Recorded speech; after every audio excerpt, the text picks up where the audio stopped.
Oh, you want me to sit here?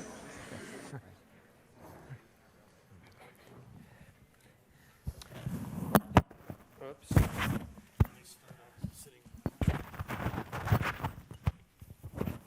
All right, welcome everyone.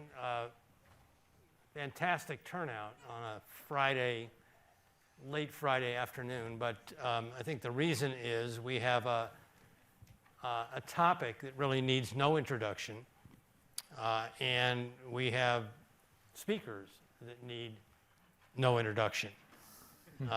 So I will dispense with the formalities, but I do want to say just one thing. Forgive me, Bob, if I don't say something about you, but I just want to say one thing about It's all right. about Lei. And it's pretty amazing to think that you literally graduated from Yale, MBA and a master's only 14 years ago. Am I right? Right. 14 years. Yeah. And look at where we sit and look at what you've done. And you have just begun an extraordinary journey.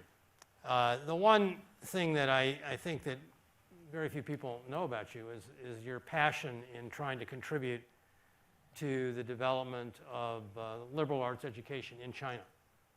And you've started an academy at your undergraduate alma mater, Renmin, Gowley Academy, where I will actually be speaking next week, which I'm delighted to do.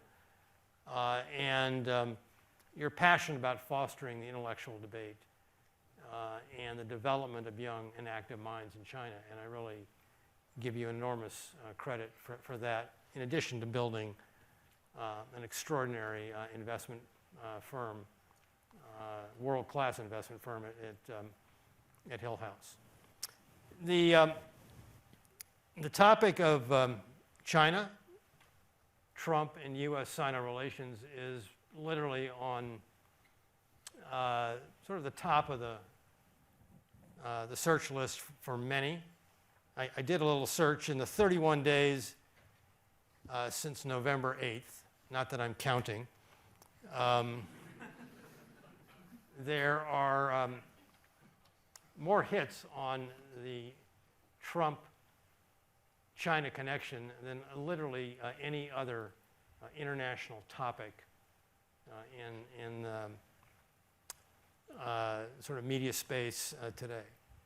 And in the last week, you know, we've just had an extraordinary sequence of events. The December 2nd phone call that really turned the Taiwan issue from a back burner right to the front burner.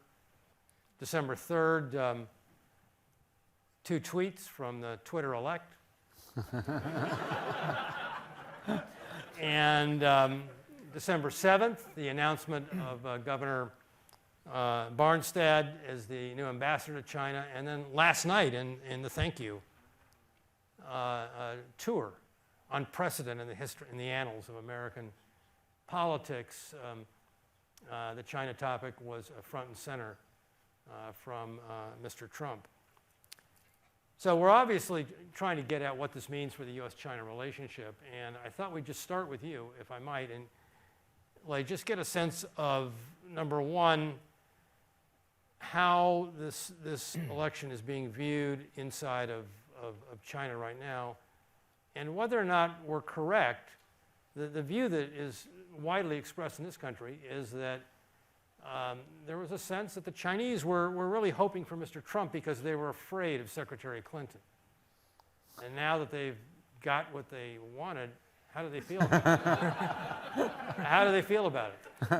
So why don't we just start with your thoughts on that, and then we have some really interesting thoughts from Professor Shiller on the impact of the election. Sure. I guess I'll start with an American term that I learned here called "be careful with what you wish," wish for, right? So I think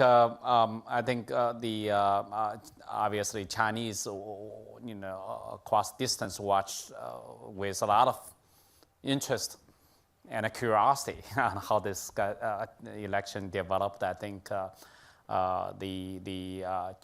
despite the phone incident, that the Chinese leadership at you see has responded with a lot of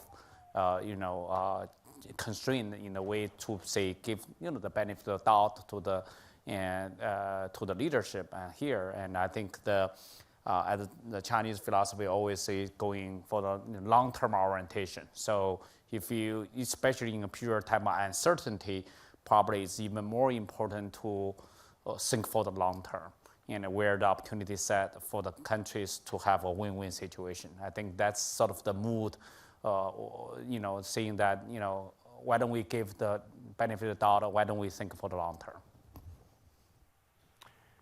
Well, the long term, of course, is a sequence that gets put together by short steps in a long journey.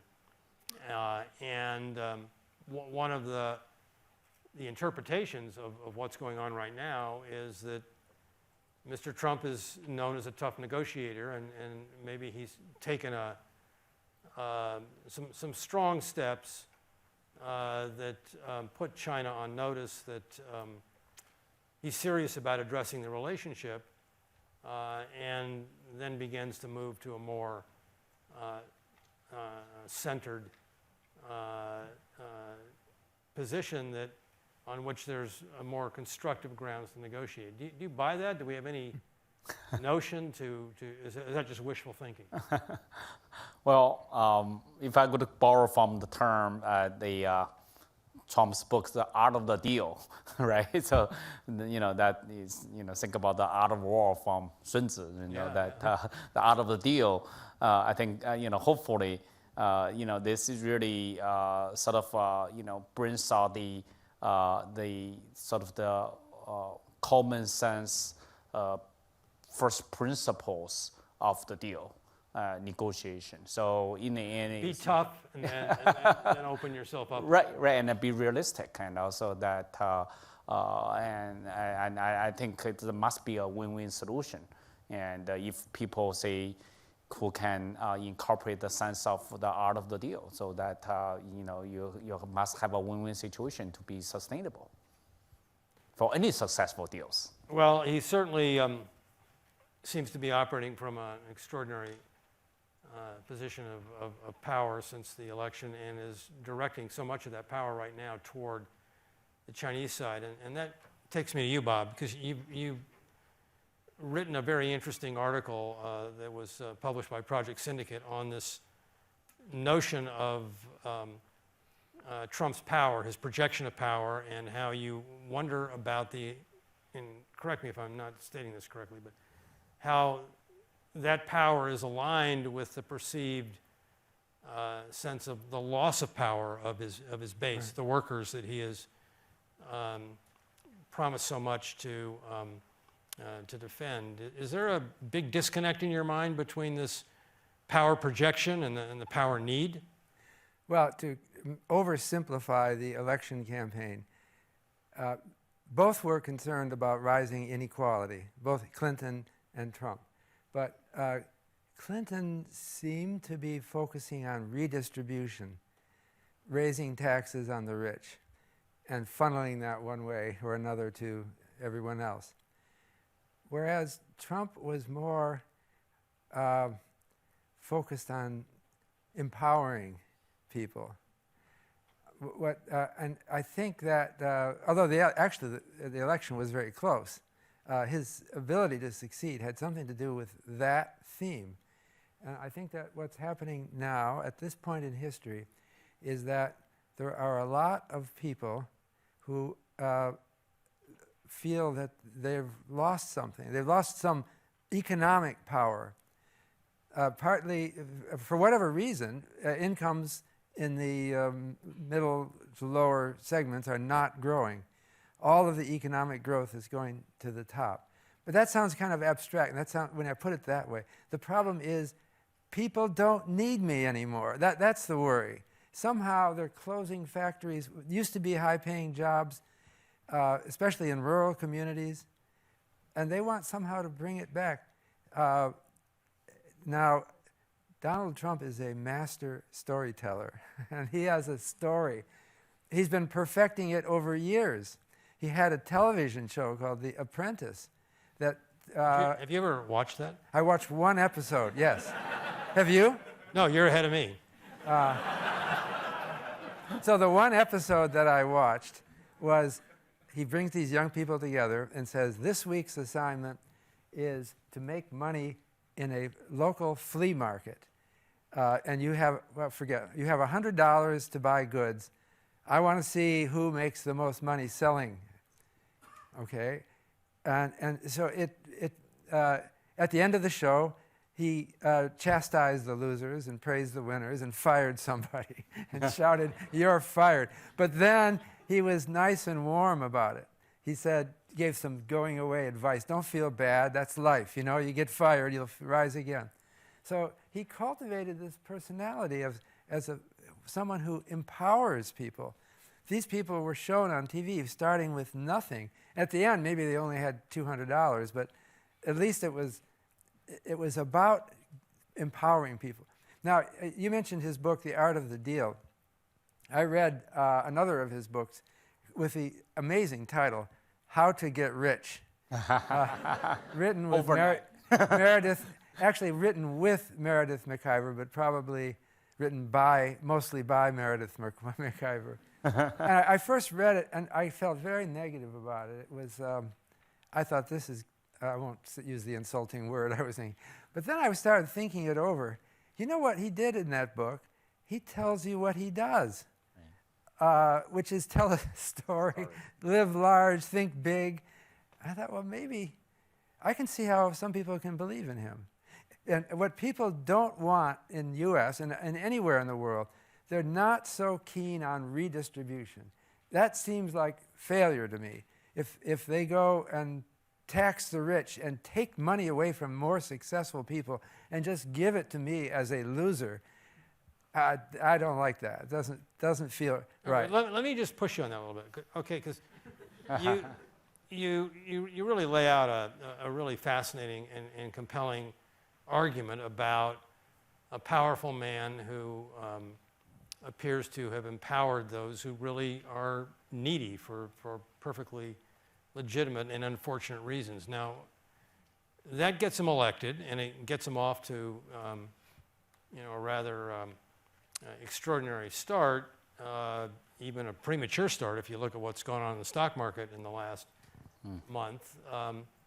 But what happens 6 months from now, a year from now, if the promises of empowerment are starting to ring hollow, that the concerns that were so deeply reflected on November the 8th still are gnawing at those who are so needy?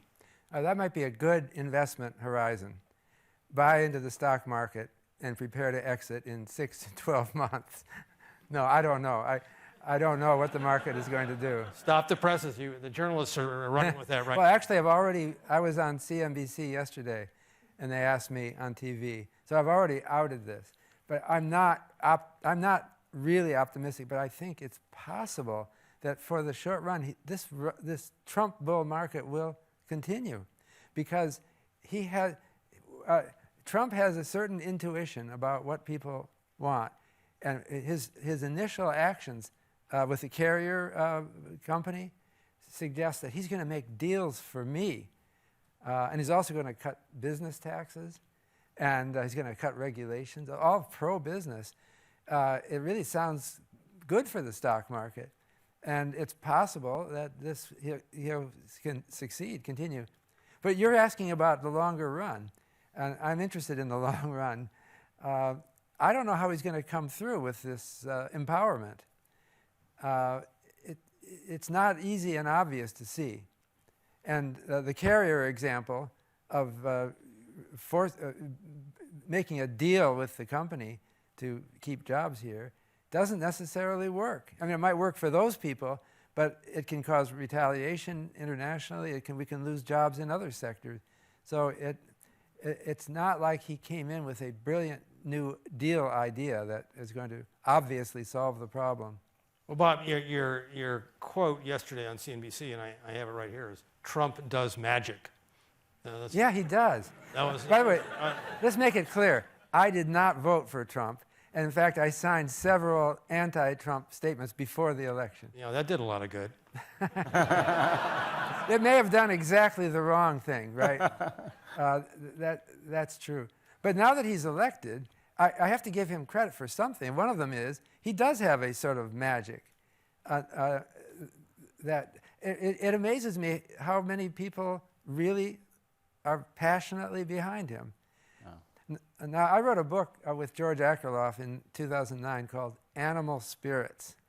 That's a phrase that was popularized by John Maynard Keynes. And what it refers to is that the success of an economy depends substantially on people's, he calls it animal spirits, but you might call it confidence. It's more than confidence. Animal spirits is a phrase that suggests, oh, get up and go. You know, we're inspired. It's something you try to give a team when you send them out to play an important game. And he's like a coach. That's what he is. And it just occurs to me as I think here. But let me ask you this. You wrote, the book I wanted to ask you about was the book you wrote last year with George Akerlof called Fishing for Fools. And the subtitle of that was The Economics of Manipulation and Deception. Right. You remember that book, right? Now, just go back to the what if that I asked you, a second ago, and that is 6 months, 9 months, 12 months out, what if the verdict is not aligned with the promise? Is this an example of someone who has gone much too far out in the promise and the victims feel as if they were the fools? Well, it's a loaded question. Yeah, it sounds to me, I'm thinking of a prior example. Herbert Hoover was elected president in 1928. And then, you know what happened the next year? Maybe some of you remember this. It was good for the first 9 months. It was good. And he kept predicting that this little depression would soon be over. But it got worse and worse and worse. So that's now I shouldn't bring that up. That's the worst example to bring up. I'm trying to think of, and Herbert Hoover wasn't so charismatic as Trump. I don't know if we have any other example in our history like this. I'm thinking of Benito Mussolini.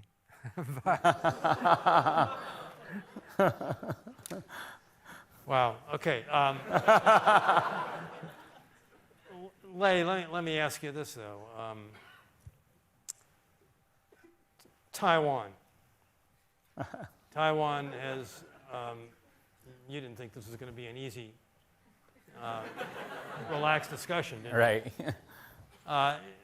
Taiwan has always been at the core of, the Taiwan issue has always been at the core of modern China's perceived sense of identity.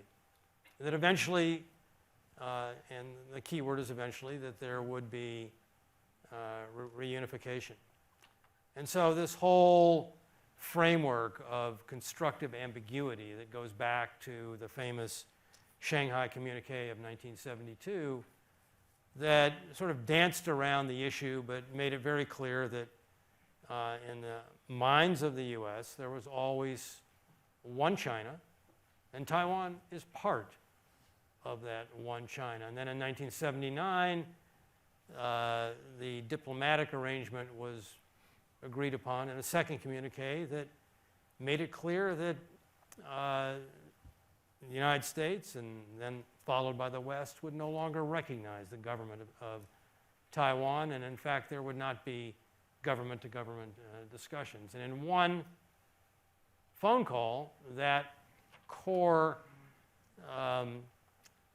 understanding and agreement now seems to have been fundamentally shocked. How are we reading too much into this? Is this just something we should just say it's a phone call, no big deal? or is this something that is likely to have profound implications for the U.S.-China political, diplomatic, and ultimately economic relationship? Well, if you look at the history of U.S.-China relationship over the last 3 decades, right? I think the one who characterized the best is Deng Xiaoping. He said that in Chinese, he basically characterized his relationship as never gonna be sunny, never gonna be rainy, so always somewhere in between. So he thinks the relationship cannot be too bad, cannot be too good, because of all those strategic cooperation and all the relationship. But I think everybody knows the boundary. And it has been very consistent in both countries to look through as the long-term relationship. And you have to believe over the long run that wisdom of both countries' leadership gonna prevail than any episode. So on that regard, with that being as this long-term assumption, I think that obviously we should be concerned, and that's China's stance. But we should be thoughtful over the long run. And I think at this juncture, still so early, we still have to take a wait and see. And so far, the Chinese government, the leadership have basically saying that we acting in constraining goodwill. We don't want to ruin the relationship even before it started with this leadership, because don't forget the call was made between president-elect, right? So obviously this is the first time, but I think that the Chinese government really acted in a very nice and way basically to go for the long-term relationship. I mean, how it plays out, I think we have to take a wait and see attitude and see how the future action gonna be. So I don't want to put words in your mouth, but you're still hopeful. Yeah. And you don't want to make too much out of this surprise at this point in time. Right. Yeah. It does sound a little bit like media. Why should they be? He already has a reputation as a live wire. And we don't have any formal treaty. Do we saying we won't talk? I don't know. Well, I think that's sounds like a fair point. I mean, again, this concept that Henry Kissinger prided himself in, constructive ambiguity. I'm not sure what that means, which is why it's called constructive ambiguity, I guess. But implicit in that is this sort of the second of 3 Shanghai communiques, that there would not be official communications between heads of state. And that maybe, that's implicit. And, you look at it, in some sense it seems ludicrous. And, maybe Trump just being direct is saying that, I will feel free to interpret that differently than other presidents have done. And, it will be for the Chinese to then respond to that. I mean, I don't have any deep insight into motives and subsequent follow-up actions, but that's a fair point. Just looking at my watch, we're going to save some time for Q&A, both in this room as well as we've had some questions come into us from China via our WeChat network. You're very familiar with WeChat, and we'll get to those in just a second. What about the Chinese stock market, Lei? You're obviously very much focused on the rise and fall of the Chinese stock market. There was, of course, a year ago, a lot of calamity with the bursting of the Chinese equity bubble. The market has now come back steadily and very impressively, even in the face of the the issues that have arisen on U.S.-China relationship in the past 31 days. Does that worry you? Does that make you feel comfortable, or you think the market is on more stable footing? I'm not looking, asking you to make a forecast of, where the market is going, but just to give us a sense of the stability of the Chinese stock market at this point in time.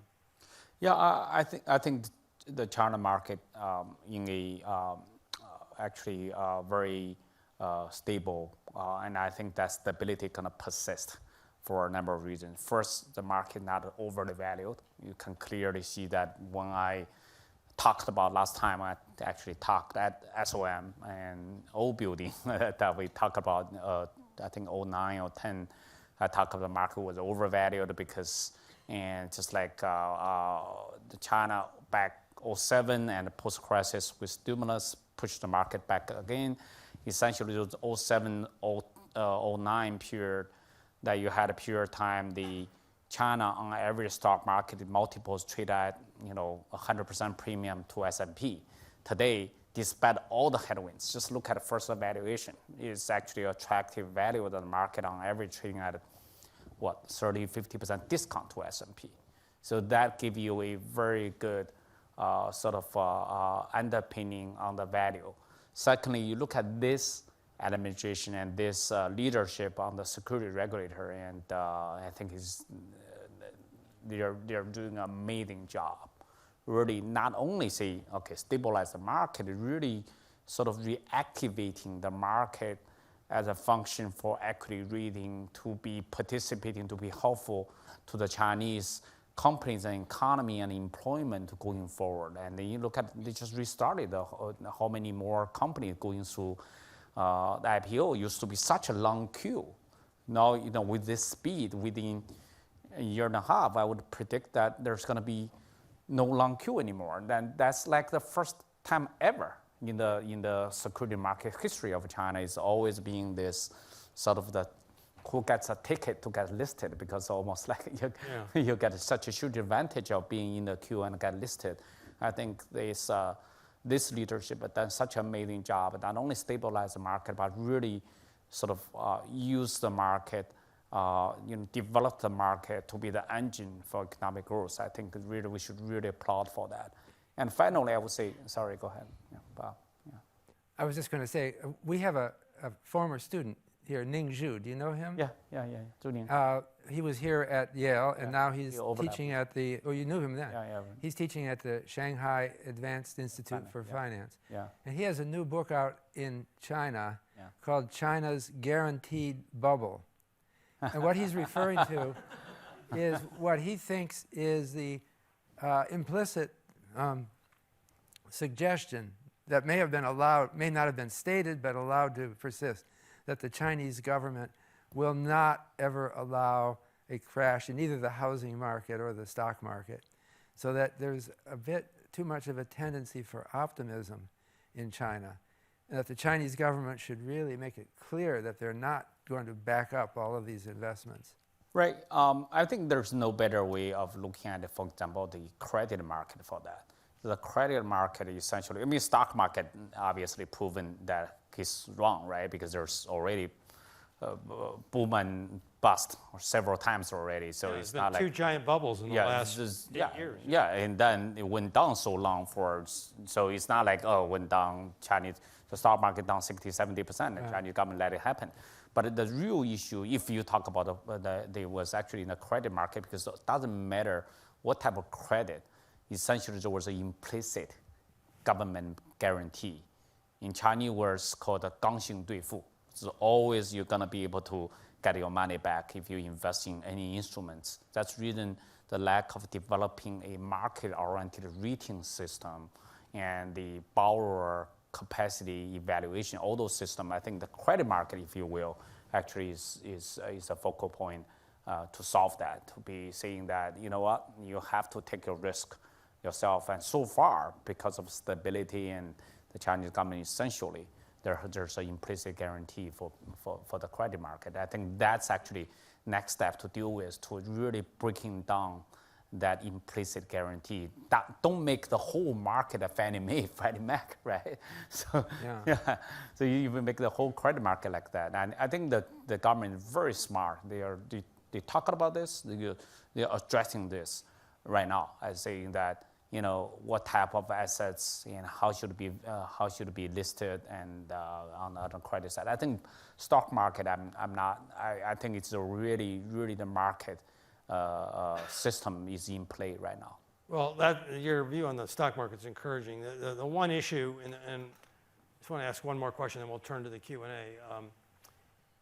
The focus now on sort of financial market or financial risk in China has to do with this interplay between capital outflows, the sharp reduction of foreign exchange reserves going from $4 to $3 trillion, which is a lot of money, and the weakening of the renminbi.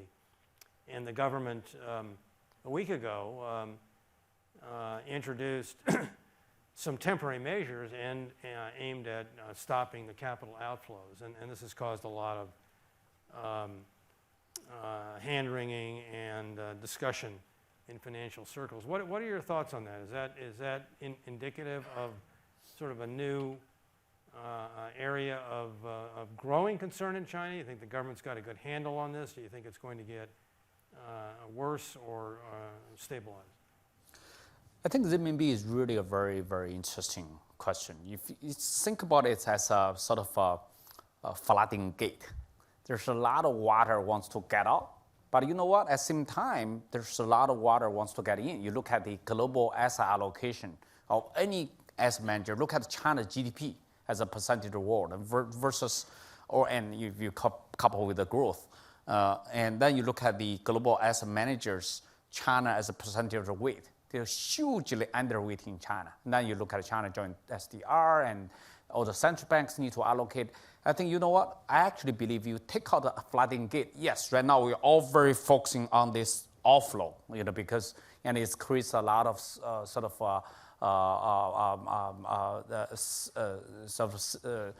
perpetual movement.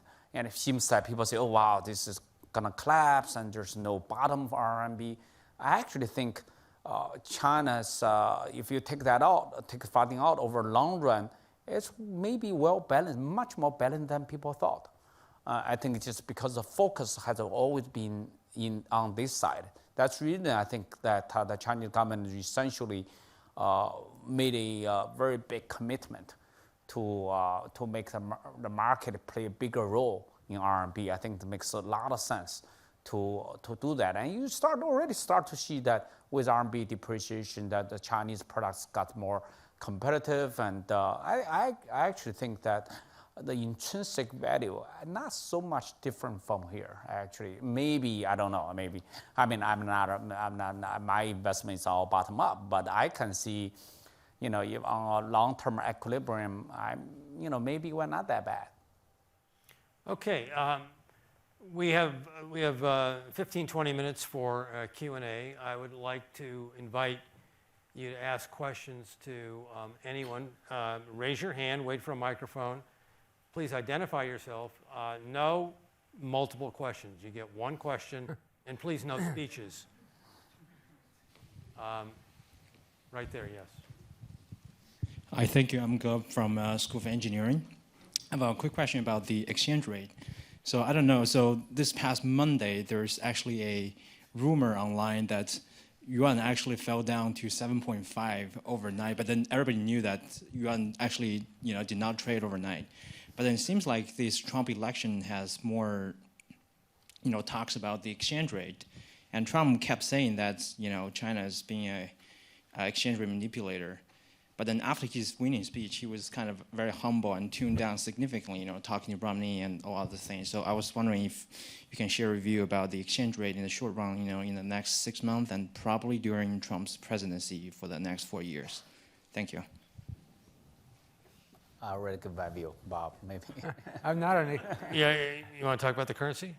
I'm not on the history of forecasting exchange rates is Horrible. extremely limited, and I have a certain humility in doing this. Well, I'll just say one. This is just sort of a factual point. For the U.S., there's now a framework by which the United States can formally declare a country a currency manipulator. It was enacted in some legislation that was passed by the U.S. Congress last year. And there are 3 criteria to declare a specific country a currency manipulator. One is its bilateral trade balance with the United States. And in case of China, it's very large and that would qualify. Second is its overall current account deficit, surplus with the world. And it has to be greater than 3% of its GDP. And China's was, but no longer is. And thirdly, the intervention that a country makes in foreign exchange markets to suppress its currency in China right now is intervening to prevent the renminbi from falling. So on 2 of the 3 counts that are codified under law, China does not qualify. On one, it does. And it would be difficult under this legislation to formally issue that type of an opinion. Next question.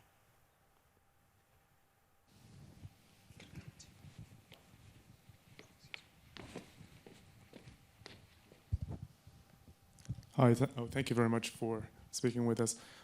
In studying Chinese economic policy, you have to know the political environment. So my question is, what is the, on the political side, what is Chinese political ambition from the economic standpoint? What is their end game for their economic growth? Chinese politics. Well, I'll get started. I think Steve has way more authority in this regard. And I think it's pretty clear. It's that to sort of, you think about, you listen to President Xi's talk about China Dream, you listen to the so-called, the 100 years, that he always talk about the 100 years. One is from, start of China Communist Party, and to the 100 years and start from PRC, People's Republic of China, to 100 years. So you look at those 200 years, the sort of the mission of the country really about lifting the vast majority from poverty to sort of middle class, and now they have this comprehensive China Dream concept, not only about economic well-being, but also about happiness and personal development. I think if you look at that, it's really very development-focused agenda. Secondly, you look at this, I would say it's very much about building a bigger pie thinking instead of redistribution.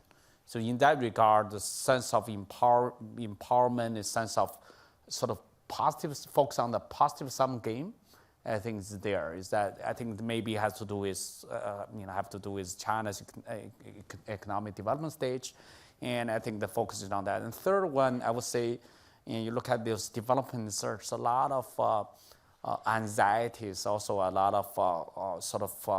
of concern how to address the issue that we don't get stuck into middle income trap.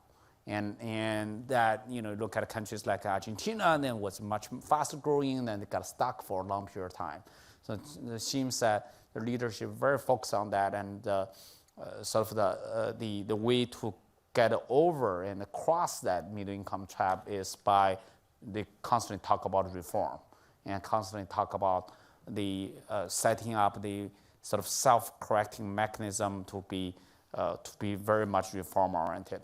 And I think that if you look at that as a comprehensive package, I think it's development-oriented, it's reform-oriented, it's about, develop a greater, bigger pie. So what people here think a lot about is China's claims in the sea to the east of them, fortifying, creating artificial islands and military bases. South China Sea? Yeah. Yes. are we exaggerating this in terms of China's ambitions, or ought we to be focusing on this? Steve.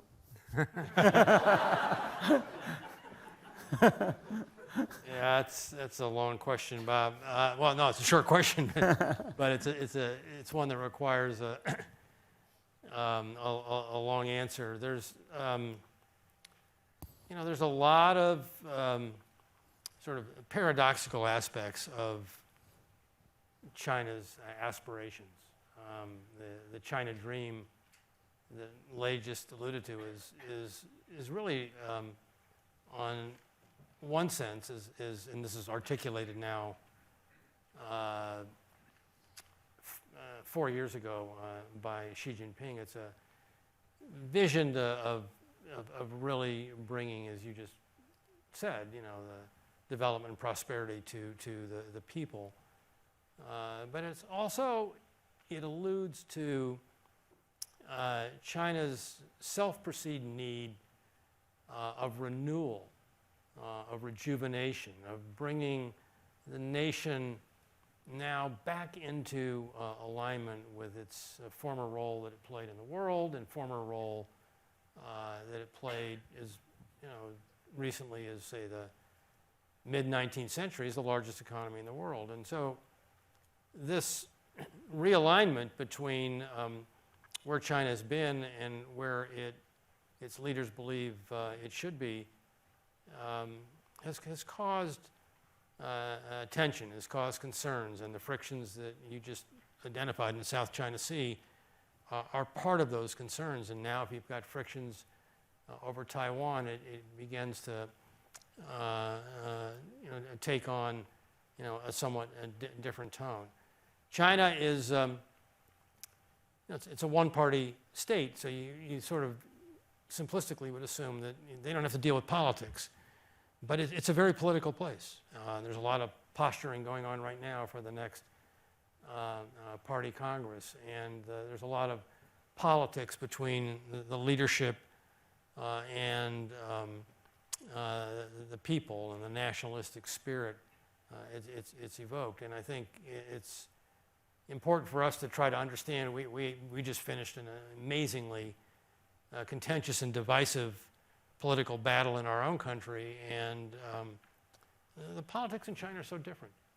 But they're just as intense and they're just as important, and to sort of match up our system of politics with the Chinese system is very challenging and hard to do. And I think this South China Sea issue has got to be addressed. And I think the Trump administration will probably be more forceful in addressing that than we've seen right now. Other questions? Yes. In listening to your answer, Just identify. Steve Wilmarth. Okay. In listening to your answer just now, Professor Roach, I wonder, in today's New York Times, there was an op-ed piece by Mark Moyer, who's apparently with the Foreign Policy Initiative, talks about the idea that America should be feared, that we would get a better result, and he goes back all the way to Nixon and Johnson, talking about the role that America plays in foreign policy and whether or not by trying to be friends with the rest of the world and form alliances, we get better results versus getting better results when we're feared. And he makes the kind of strange comparison between Ronald Reagan's contest with the Soviet Union and Donald Trump's contest or potential contest with China.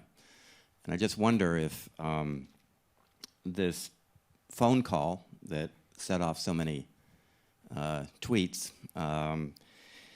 has in effect put Taiwan in a difficult position, being with perhaps the leadership in Beijing making more of a calculation to put pressure on Taiwan. I wonder if you could speak to that and the risks economically and geopolitically as a result of this idea that America should be more feared in the international community?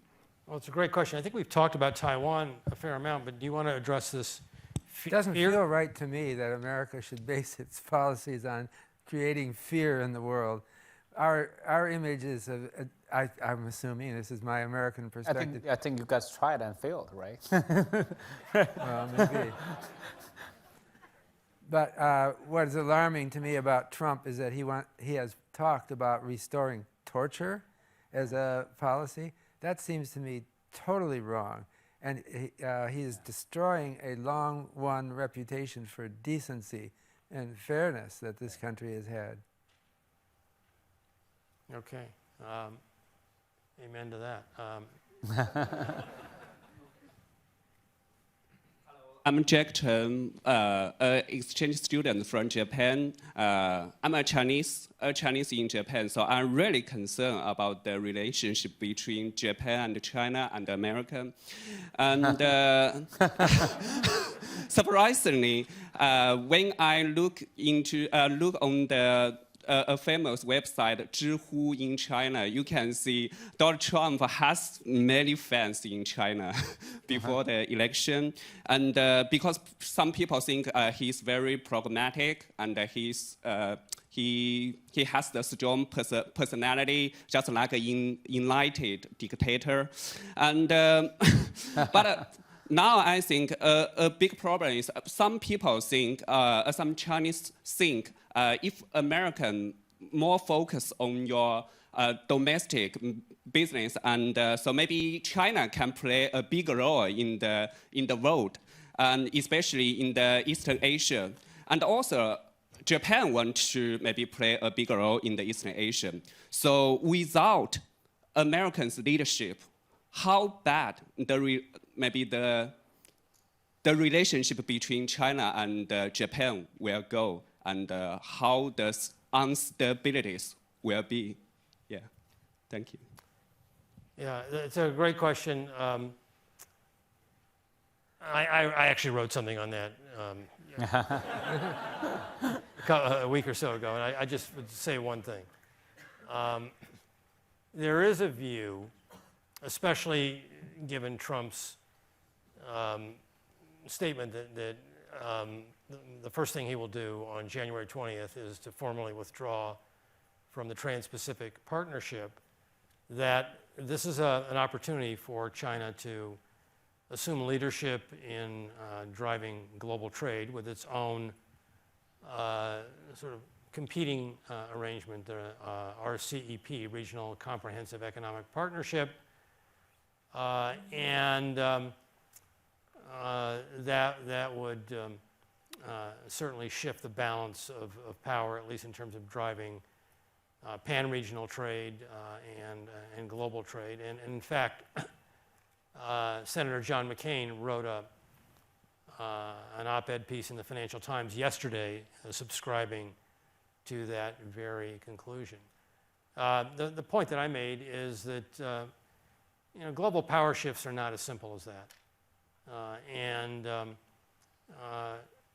Global power comes, I think, first and foremost with strength at home. And if you project yourself globally at a time when you're weak or dealing with issues at home, you run into these this condition, actually, that famous Yale professor Paul Kennedy described as Imperial Overreach. And that's something that China or the United States or any other major power that outstrips its capacity to support itself at home runs a risk. So China has a lot of issues to deal with at home, and it knows full well what's on its plate. And global projection, I think, in this current state would run the risk of going too far. That's not to say that China doesn't have a lot of global initiatives, the Asian Infrastructure Investment Bank, the Belt and Road Initiative, this RCEP trade arrangement. These are all very much important aspects of what China is trying to think about. But those are, stepping stones as opposed to, I think, a more profound shift of global power. Just one quick thing to add is that thinking is very much I would say, a dangerous sort of zero-sum thinking. That if we learn something from SOM, it's really about thinking from a positive sum gain, even in a co-opetition environment, and how do you sort of working together to derive bigger pie. So I think that thinking that U.S. retreat from international trade necessarily China gain, I don't subscribe to that. I think it's really about sort of how do we figure out in those sort of relationship between great powers, and how we can sort of go beyond the typical zero-sum gain thinking or negative sum gain thinking. 14 years later, he still hasn't forgotten what he learned at SOM. We have time. Only the most important things. All right. Positive sum gain is actually one of the big, if anything, I would say long-term orientation. I'm thinking about positive sum gain. All right, we have. Let me just. We've got a number of hands here.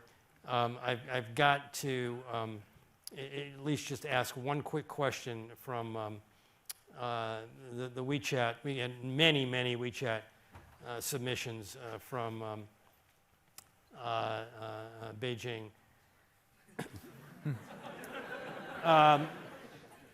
The one that I would just, and you can just be brief on this, Lei, is that given the level, the level and sharp increases of corporate debt in China, do you view this as a serious risk for rising NPLs in the banking system in China? It's certainly a concern, definitely, especially for the kind of debt who are kind of implicit, as I said, implicitly government guaranteed, that would drive the economic behavior to be not necessarily rational behaviors.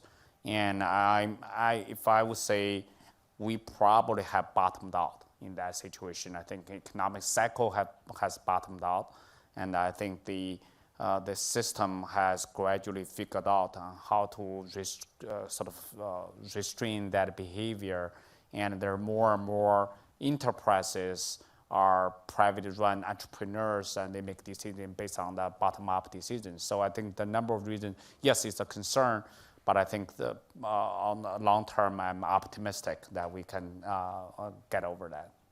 Okay, and we'll take one last question from this group here, please. Number of questions. Yes. One more. Good afternoon. My name is Victor. I'm a first-year MBA student here at Yale. And this question is for you, Mr. Zhang. So you briefly mentioned that a lot of global asset managers are underweighted in China. But this is mainly a concern due to they have a lack of understanding of Chinese companies, as well as the uncertainty in the Chinese regulatory environment. And as you can see, last year, MSCI was going to include China in its passive index, but due to the Chinese government kept on changing the rules of the game, this really prohibited China to be included in the MSCI index. So my question is, what can the regulators, as well as the Chinese government, do to instill confidence in foreign investors to invest into China and make sure they are not held at a disadvantage? First of all, I think partially the sort of the underweight, I think, also come from ignorance, just that not recognizing the importance of the China's growing pie in the system. I think that still lagging behind on the global asset managers. And from the Chinese government view, I had a talk with the CEO of MSCI on this as well, and just to, he was saying that the sort of 4 or 5 major sort of feedback he got from all the global asset managers when he reflected to the Chinese regulators, and they actually dealt with them one by one. Some of them, you can see with the through train, essentially, they call it Hunk Connect or through train, whatever you name it, essentially make vast majority of the China stock market available to foreign investors without any quota. Basically, you can just go in and buy and sell in a way just like almost your without the traditional, typical sort of Q-fee license, able to do that. I think it's just a matter of time. I have a lot of confidence. It's just a matter of time. I actually think probably even in the next 6 to 9 months, something going to happen with MSCI inclusion. I think it's a game that for the people who can recognize that early, actually, instead of waiting for things to realize. I think what also surprised me by talking with the global managers that they're just so much understaffed in terms of researching Chinese market. Even let's say MSCI inclusion next June, and you look at the size of the market and how many more that you have to put in the portfolio, then people just have like no research capabilities, and they are ill-equipped. So I think that now, coming to Yale School of Management right now is actually prepare you for this potentially one of the greatest job opportunities right now. I think that when that really MSCI inclusion happens, I think there's going to be suddenly people just realize there's so much needs basically going in just to get the basic run up of the research from the buy side, from the asset managers say, oh, I have to own those stocks and I have to own those investment program, and just I have nobody. I think the market hasn't produced enough those type of people who understand sort of long-term value investing principles at the same time making that connection into a bottom-up stock market in China. I think there's tremendous opportunities in the next 6 to 12 months. I would actually, as I tell here, I would say really recommend to focus a program to targeting the sort of the global asset managers, their research and coverage into the Chinese stock market. We should position as well ahead of that in inclusion. Did you want to add anything? No. Okay. Look, we could probably continue for the next hour or two, but you're on a very tight schedule, and you all have important things to do this evening as well. I've been studying U.S.-China relationship now for about 25 years, and there's been an ebb and flow back and forth over that period. This feels like one of these pivotal moments right now in terms of the way forces are coming together politically, economically, bilaterally, geostrategically, and I think we need to be very attentive to many of the issues that we've addressed here this evening. We don't know the answer, but we hope that we've framed some of the issues that will be important. Pivotal is a very ambiguous word here. Constructive ambiguity. I hope we helped you at least think about some of the issues that will come into play. Please join me in thanking Bob Shiller and Lei Zhang for a great night. Thank you. Thank you, Steve. Thanks That's great. Yeah. Thanks. Oh. Great.